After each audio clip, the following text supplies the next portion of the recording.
নমস্কার বন্ধুরা, তোমরা দেখছো study care WB YouTube channel. Bankura ইউনিভার্সিটির রেজাল্ট রিভিউ নিয়ে অবশেষে বড় আপডেট চলে এসেছে। কয়েকদিন আগেও আমরা আলোচনা করেছিলাম যে রেজাল্ট পাবলিশ হয়ে গেলেও রিভিউ সংক্রান্ত কোনো অফিসিয়াল নোটিশ তখনও প্রকাশ করা হয়নি, কিন্তু এখন ইউনিভার্সিটির পক্ষ থেকে অফিসিয়ালি নোটিশ প্রকাশ করা হয়েছে। আর আজকের এই ভিডিওতে আমি তোমাদেরকে পুরো বিষয়টা একদম শুরু থেকে শেষ পর্যন্ত সহজভাবে বুঝিয়ে দেব। কারা রিভিউ করতে পারবে, পিপিআর আসলে কি, প্রতি পেপার কত টাকা লাগবে, রিভিউ করলে 1 থেকে 2 নম্বর বাড়ছে কিনা বা বাড়বে কিনা, এসএনসি স্টুডেন্টস অ্যাপ্লাই করতে পারবে কিনা, সব কিছু এই ভিডিওতে আমরা আলোচনা করব। তো যাই হোক, এই মুহূর্তে আমাদের সামনে আমাদের ইউনিভার্সিটি থেকে উঠে আসা অফিসিয়াল নোটিফিকেশান রয়েছে।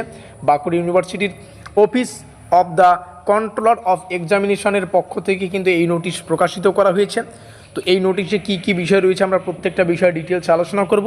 তো যাই হোক, আলোচনা করার আগে তোমাদের সুবিধার্থে জানিয়ে রাখি, যারা এনইপি অর্থাৎ 4 বছরের আন্ডার গ্র্যাজুয়েশন কোর্সের 2nd, 4 এবং 6ষ্ঠ সেমিস্টারে রয়েছে, তোমরা কিন্তু চাইলে এই চলতি সেমিস্টারগুলোর আমাদের যে ব্রহ্মাস্ত্র নোটপত্র, যেগুলো আমরা তোমাদের অফিসিয়াল সিলেবাস এবং কোশ্চেন প্যাটার্ন ডিটেলস অ্যানালাইজ করে তৈরি করেছি, নোটপত্রগুলো সংগ্রহ করে তোমরা যদি কেউ এই সেমিস্টারটা পরিপূর্ণ করতে চাও, অবশ্যই নিচে দেওয়া যোগাযোগ নম্বরে যোগাযোগ করে আমাদের নোটপত্র সংগ্রহ করে তোমরা তোমাদের প্রস্তুতিটাকে আরও কিন্তু সহজ করে নিতে পারো। তো চলো শুরু করছি এই রেজাল্ট রিভিউ সংক্রান্ত যে আপডেটটা। প্রথমে আমরা দেখে নেব এই নোটিফিকেশান স্পেশালি কোন কোন ছাত্রছাত্রীদের জন্য। এখানে কিন্তু সাবজেক্ট আকারে সেই বিষয়টা লেখা রয়েছে যে ইউজি অর্থাৎ আন্ডার গ্র্যাজুয়েশন কোর্সের 1ম, 3য়, 5ম এবং 7ম, তোমরা 4 বছরের আন্ডার গ্র্যাজুয়েশন সিস্টেমে থাকো কিংবা 3 বছরের অনার্স পাস সিস্টেমে থাকো, তোমরা কিন্তু তোমাদের এখন চাইলে পোস্ট পাবলিকেশন রিভিউ অর্থাৎ পিপিআরের জন্য অ্যাপ্লাই করতে পারবে। সবথেকে আনন্দের ব্যাপার বা খুশির খবর যেটা, তোমরা রেগুলার হও কিংবা ব্যাকলগ, তোমরা কিন্তু অ্যাপ্লাইটা করতে পারবে। এখন সবচেয়ে গুরুত্বপূর্ণ তারিখগুলো বলি, যেটা আমাদের এই তারিখের মধ্যে আমাদের কাজগুলো হবে। তো এখানে কিন্তু সুন্দর করে আমরা ইম্পর্টেন্ট ডেটগুলো একটু দেখে নেব।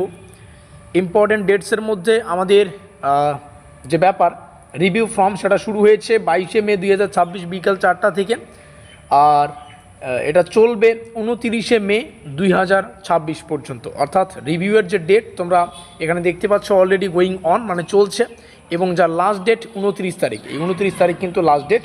তাই যারা এখনও রিভিউ করতে চাইছো তারা শেষ দিকের বা শেষ দিনের জন্য অপেক্ষা না করে সময় মতো অ্যাপ্লাইটা করে ফেলবে। এবার আসি ফিসের কথায়। ফিস সংক্রান্ত যে ব্যাপার সেটা এখানে সুন্দর করে লেখাই আছে। তোমাদের অফিসিয়াল নোটিশ অনুযায়ী প্রতি পেপার রিভিউ ফি 100 রুপিস দেনা হোগা, মানে 100 টাকা কিন্তু তোমাদের দিতে হবে। মানে তুমি যদি একটা পেপার রিভিউ করো 100 রুপিস, তুমি যদি 2টা পেপার রিভিউ করো তোমরা নিজেরাই জানো 200, এভাবে কিন্তু 3টে পেপার করলে 300, এভাবে কিন্তু হিসাব হবে। আর পিপিআর আসলে কি, অনেকে এখন এই বিষয়টা বুঝতে পারছো না। তো পিপিআরের প্রসঙ্গে একটু জানিয়ে রাখি, এখানে বিষয়টা হয়তো সম্ভবত লেখা আছে। পিপিআরের ব্যাপার হচ্ছে পোস্ট পাবলিকেশন, কোথায় গেল লাইনটা, পোস্ট পাবলিকেশন রিভিউ। এই যে পিপিআর পোস্ট পাবলিকেশন রিভিউ, অর্থাৎ তোমার অ্যান্সার স্ক্রিপ্ট আবার চেক করা হবে। তুমি যদি এখন অ্যাপ্লাই করো, তুমি যে অ্যান্সারটা বা অ্যান্সার শিটে তুমি যে উত্তরগুলো লিখেছো সেটা কিন্তু আবার চেক করা হবে। কোনো অ্যান্সার চেক বাদ আছে কি না সেটা চেক করা হবে।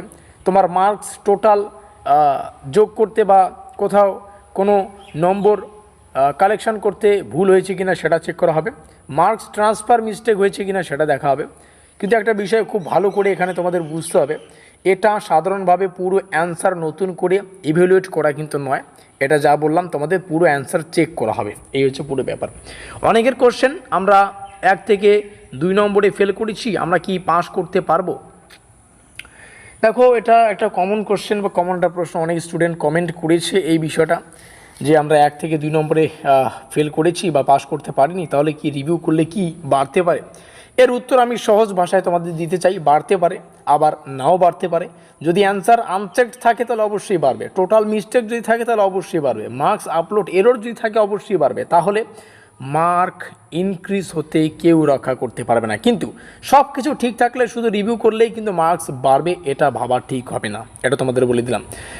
ইমোশনাল ডিসিশন এখানে না নিয়ে একটু প্র্যাকটিক্যালি ব্যাপারটা ভাবো। তুমি কিভাবে উত্তর লিখেছো, তোমার অ্যান্সার লেখার ধরন, তুমি যদি কনফিডেন্স থাকো যে আমি না ভালোই লিখেছি, আমাকে 1 থেকে 2 নম্বরে কেন ফেল করিয়ে দিল, তোমার জন্য এটা বেস্ট অপরচুনিটি। কারা অ্যাপ্লাই করতে পারবে, যেটা তোমাদের সকলকে বললাম একটু আগেই।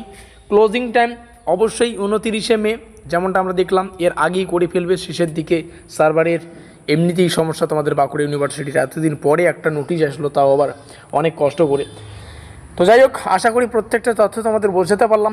ভিডিওটা হেল্পফুল মনে হলে অবশ্যই লাইক করো, শেয়ার করো, সাবস্ক্রাইব করে রাখো। আর রিভিউ সংক্রান্ত কোনো কোশ্চেন থাকলে আমাদের কমেন্টে জানাতে পারো। ডিসক্রিপশন বক্সে আমাদের হোয়াটসঅ্যাপ গ্রুপ লিঙ্ক রয়েছে, এখানে আমাদের যোগাযোগ নম্বর দেওয়া রয়েছে, এখানে যোগাযোগ করে নোটপত্র সংগ্রহ করতে পারো। আর ভিডিওটিকে শেষ পর্যন্ত দেখার জন্য অসংখ্য ধন্যবাদ।